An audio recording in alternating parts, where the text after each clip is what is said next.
Rebonjour, donc on va continuer la séance de TD de l'exercice 5. Donc on va attaquer la première question, c'est de calculer la température à la sortie de la turbine. Alors, on va appliquer le premier principe de la thermodynamique, qu'on appelle aussi le bilan d'énergie, l'équation de conservation d'énergie. On va l'appliquer à la turbine. La turbine, comme je l'avais expliqué avant la pause, c'est un système qui est ouvert. On l'appelle aussi le volume de contrôle. Donc, si vous appliquez la formule du premier principe sur la version de puissance, il y a deux versions, qui est version puissance et version énergie. Donc, la version puissance, vous avez donc tout ce qui rentre, on va considérer à gauche tout ce qui rentre, à droite tout ce qui sort.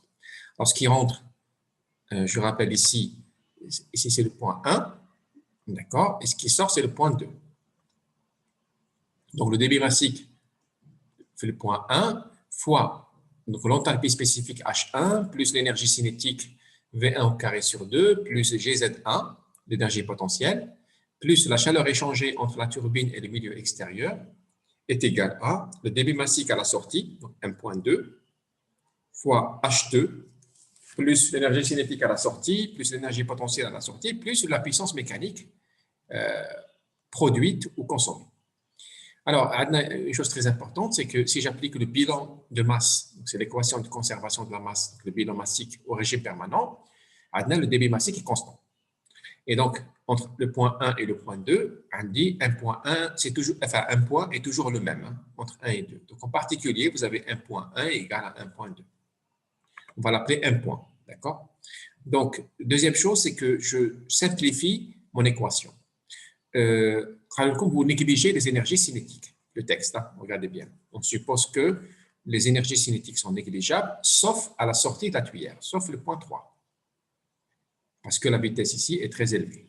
On verra ça dans la question 2. D'accord? Donc, si vous négligez les énergies cinétiques, c'est-à-dire V1 au carré sur 2, V2 au carré sur 2, les énergies potentielles, on les néglige tout le temps, parce qu'elles ne sont sensibles que si, comme une différence de hauteur très élevée entre Z1 et Z2.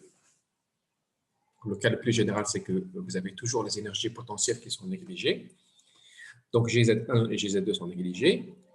Q point, donc ça c'est le flux de chaleur, donc c'est la puissance thermique qui est échangée entre donc, la turbine et l'environnement extérieur. Le Q point, il existe, bien évidemment, mais très souvent on néglige, parce que la valeur KO, elle est faible. Maintenant, si on vous donne le Q point, vous l'intégrez dans l'équation, tout simplement. D'accord. Donc, si je simplifie tout ça, qu'est-ce qui va me rester? Le côté gauche de l'équation, il va me rester un point H1. Sur le côté droit, il va me rester un point H2 plus W point. D'accord. Donc, si je regroupe puisque 1.1 égale 1.2 égale 1 point, je regroupe tout ça, je vais avoir 1 point H1 moins H2 est égal à W. N'oubliez pas que ce que vous recherchez, c'est la température T2. Alors, comment on va faire? On va utiliser l'hypothèse les gaz parfaits, donc les gaz chauds. Donc, mon fluide de travail est un gaz parfait. Vous savez, pour un gaz parfait, l'énergie interne ne dépend que de la température. Et l'enthalpie, c'est quoi l'enthalpie? Tout simplement, c'est l'énergie interne plus PV. D'accord? Donc, l'enthalpie H majuscule, c'est U majuscule plus la pression fois le volume. Ça, c'est la définition de l'enthalpie. Maintenant, l'enthalpie spécifique, H minuscule, c'est U minuscule, donc c'est l'énergie interne spécifique, plus la pression fois le volume spécifique, P fois V spécifique. Or, pour les gaz parfaits, vous savez très bien que les PV égale nRT. Ça veut dire que le produit PV dépend uniquement de la température. Donc, puisque l'énergie interne ne dépend que de la température et PV ne dépend que de la température, vous avez l'enthalpie qui ne dépend que de la température. Elle s'écrit comme étant H égale à CP fois la température. Okay? Donc, H1, c'est le CP des gaz chauds fois la température T1. H2, c'est le CP, donc c'est la chaleur, la capacité calorifique massique des gaz chauds fois T2. Donc, si je remplace H1 par CP-T1 et H2 par CP fois T2, je vais avoir W point qui est 1 point CPG fois T1 moins T2. Maintenant, je sors ce qui m'intéresse moi, c'est T2. Ça va être égal à T1 moins la puissance mécanique, la puissance de la turbine, divisé par 1 point CPG. je remplace chaque variable par la valeur de A. T1, la température T1, c'est 1200 degrés Celsius, c'est ici. OK. Le CP, c'est 1,09 kJ par kilogramme Kelvin. Et la puissance mécanique W point, c'est 545 kW. OK. Alors, il faut faire très attention, Naya. Le travail, la puissance mécanique, je prends plus 545 kW. Pourquoi? Parce que tout simplement, les gaz chauds fournissent du travail à la turbine. Donc, ils font tourner la turbine. Donc, mon système thermodynamique, donc c'est les gaz chauds, fournit du travail. Donc, s'il fournit du travail, la valeur TAO, elle est positive. D'accord? Donc, n'oubliez jamais, si vous manipulez la chaleur ou le travail, ou bien le flux de chaleur et la puissance mécanique, il faut prendre la valeur algébrique, c'est-à-dire la valeur avec le signe TAA, positif ou négatif.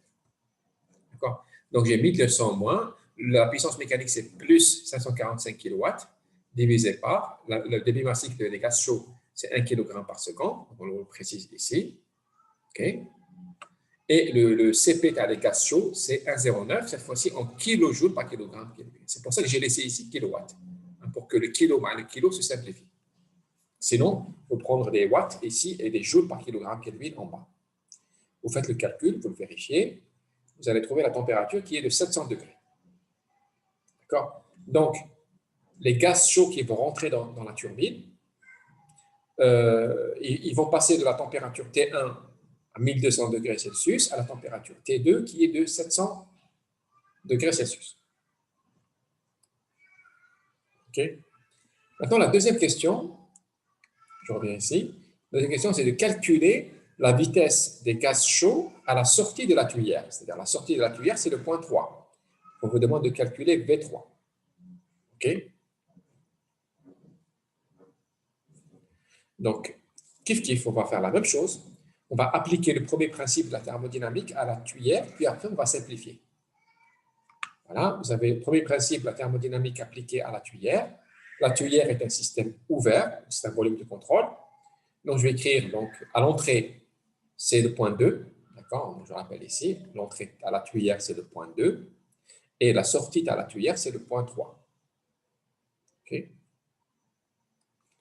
Donc, 1,2 fois l'enthalpie spécifique H2 plus l'énergie cinétique plus l'énergie potentielle plus le transfert de chaleur, donc c'est le flux de chaleur, est égal à la sortie, vous avez le débit massique 1,3 fois l'enthalpie, donc H3, plus l'énergie cinétique ici, plus l'énergie potentielle, plus la puissance mécanique.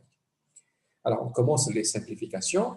Le bilan massique au régime permanent vous dit que le débit massique à l'entrée est le même que le débit massique à la sortie. Et donc, on va l'appeler 1 point. Et je vais même dire que c'est plus fort que ça. Le débit massique à partir du point 1 jusqu'au point 3, c'est le même.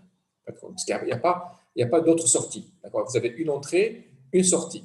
Donc, au régime permanent, le débit massique est le même, quel que soit le point entre 1 et 3.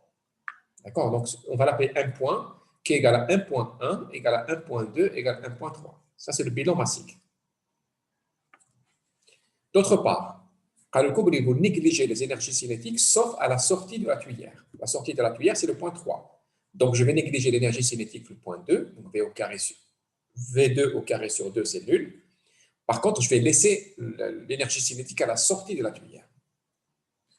On verra tout à l'heure que la valeur TAA, elle est conséquente. Les énergies potentielles sont tout le temps négligées. Le flux de chaleur, donc les pertes de chaleur entre la tuyère ici et l'environnement extérieur, on néglige. Maintenant, si on vous le donne, ben, il faut l'intégrer. Généralement, il est faible.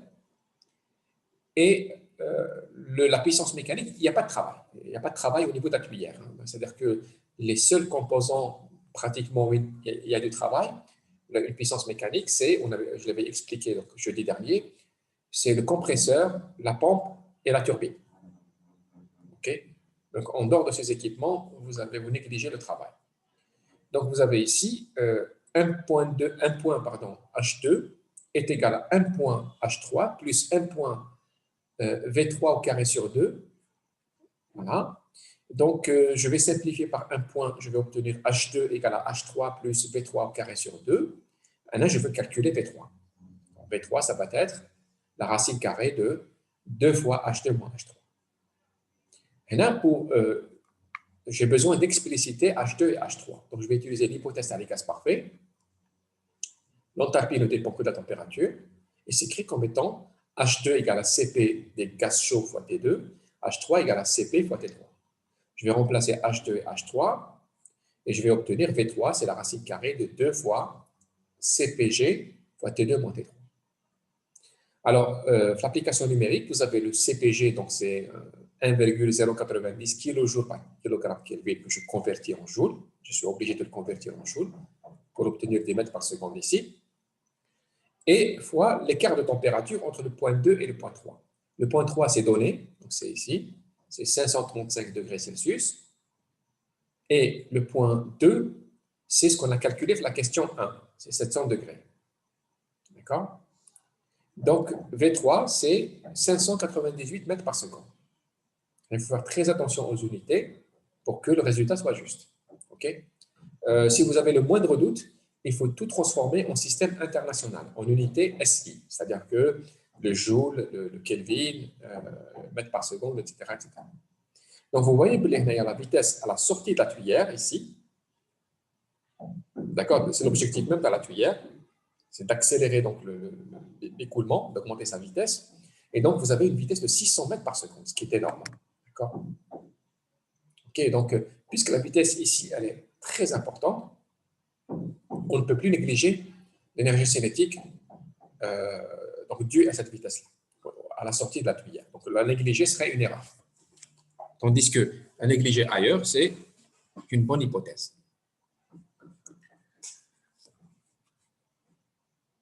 Est-ce que vous avez des questions par rapport à cet exercice-là?